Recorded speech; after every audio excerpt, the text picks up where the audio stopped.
Hello YouTube, Lysergic here.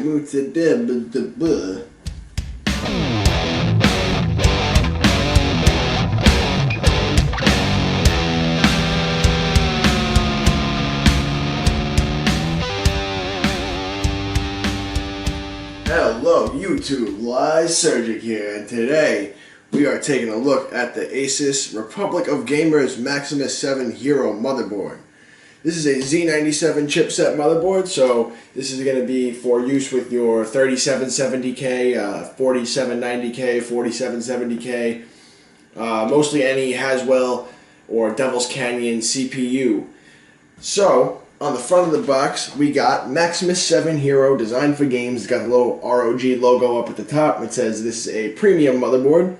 And if you've had any experience with ASUS motherboards in the past, you'll know that they are pretty bitchin'. And down at the bottom of all the badges, we got that it has the Z97 chipset inside, NVIDIA SLI ready, Crossfire ready, Ultra HD 4K compatible, and Windows 8.1 ready. I would expect any of those things out of a modern premium motherboard, but hey, you never know. So we got this little nice front panel window on the back, on the front that is, front panel window on the back, yep. And you get a nice look at the motherboard through the window there. We'll be opening it up shortly. And on the front here, you get a whole list of features with all those, fancy motherboard features that almost no one ever uses because you have all those features on your computer anyway. But there are a couple nice ones that I'd like to take note of. Right here we got Supreme FX. So ASUS claims that their onboard sound chip is as good as a dedicated regular sound card, but we'll take a little bit better look at that later. We got Sonic Soundstage, SenseAmp, and Studio. So those are the features for that. Got Gigabit LAN through an Intel NIC.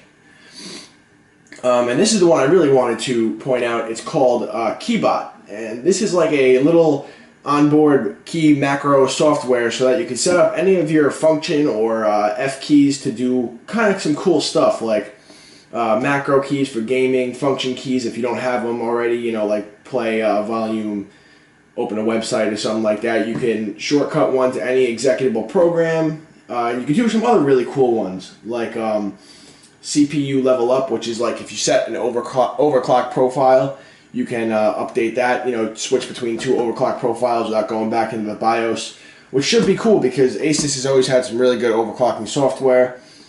Change RAM overclocking, XMP profiles, and you can go right to your BIOS with the click of a button. So that's enough of that. We'll talk about all this stuff later because we're going to do that while we're going over the motherboard anyway. So let's open this baby up. Okay, so you're going to want to pop the box open using this little cardboard tab on the bottom. Open up the top, and oh, it almost came off, but there's a little plastic shield here covering the motherboard. It looks a tad flimsy, but hey, that's ASUS. I trust them to ship it properly. And there she blows in all its glory. There is the Maximus VII Hero. Let's get this out of the way for just a second. We'll be taking another look at that in a minute, but it's the star of the show, so we'll wait for the best for the last. In the box, you got a little Q pin for your PWM fan headers. This is so that you can connect more than one fan to one fan header, so it's a really nice addition actually for ASUS to include that little fan header splitter there.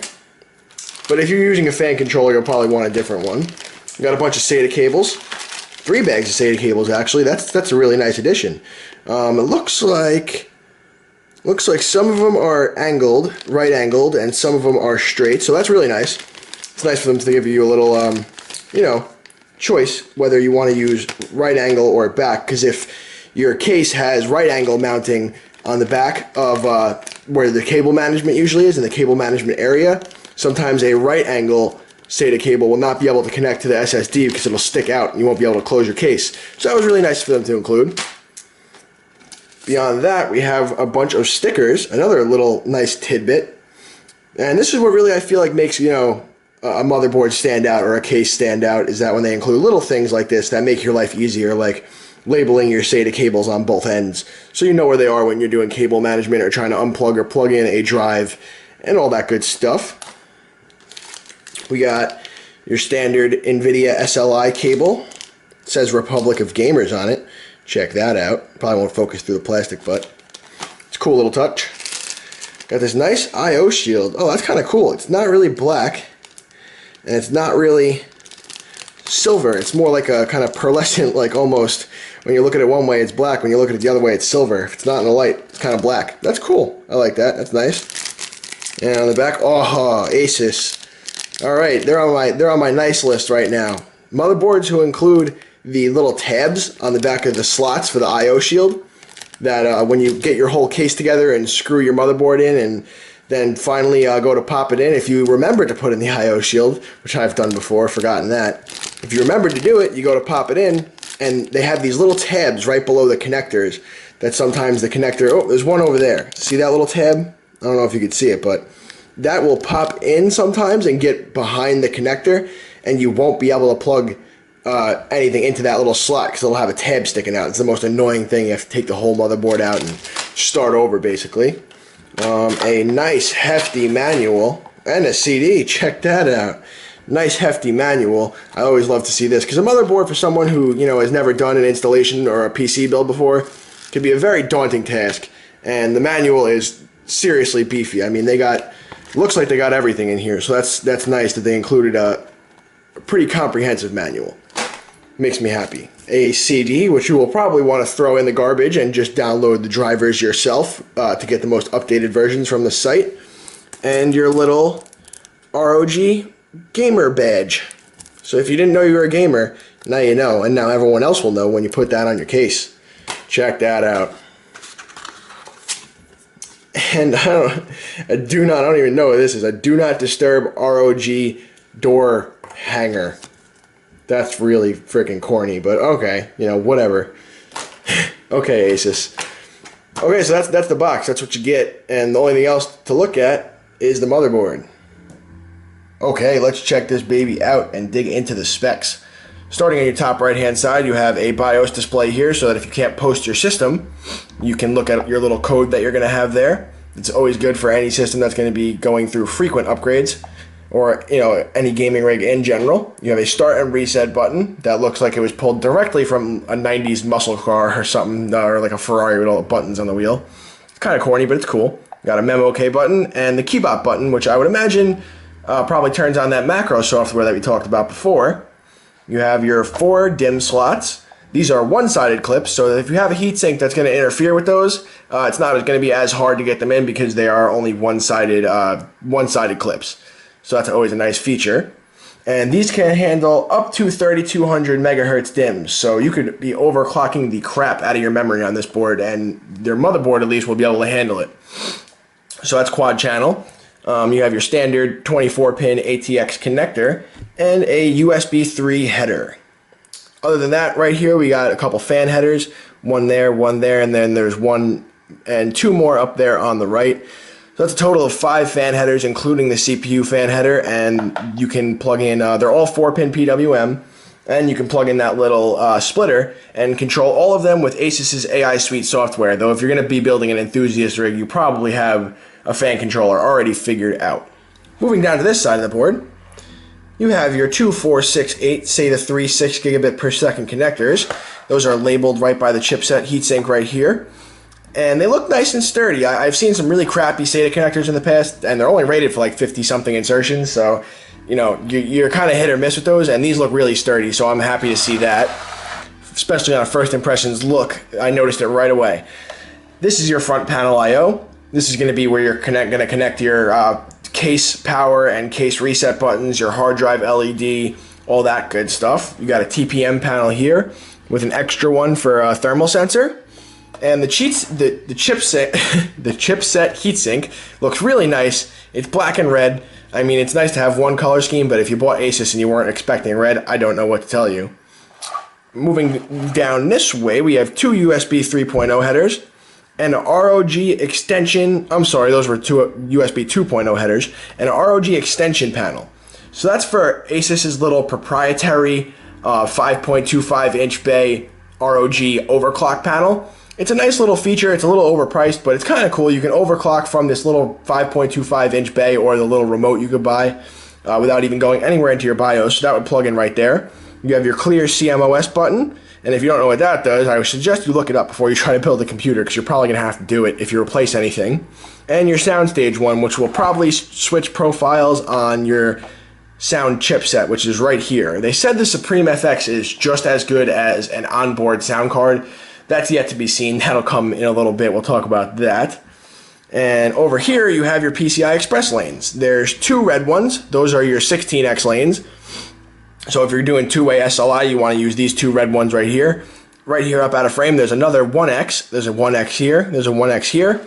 And there's a 4x down here for 3-way SLI. So it's not 4-way SLI compatible, but anyway, I'm not the kind of person who would ever advise you to do 4-way SLI. It's just not very cost effective at all.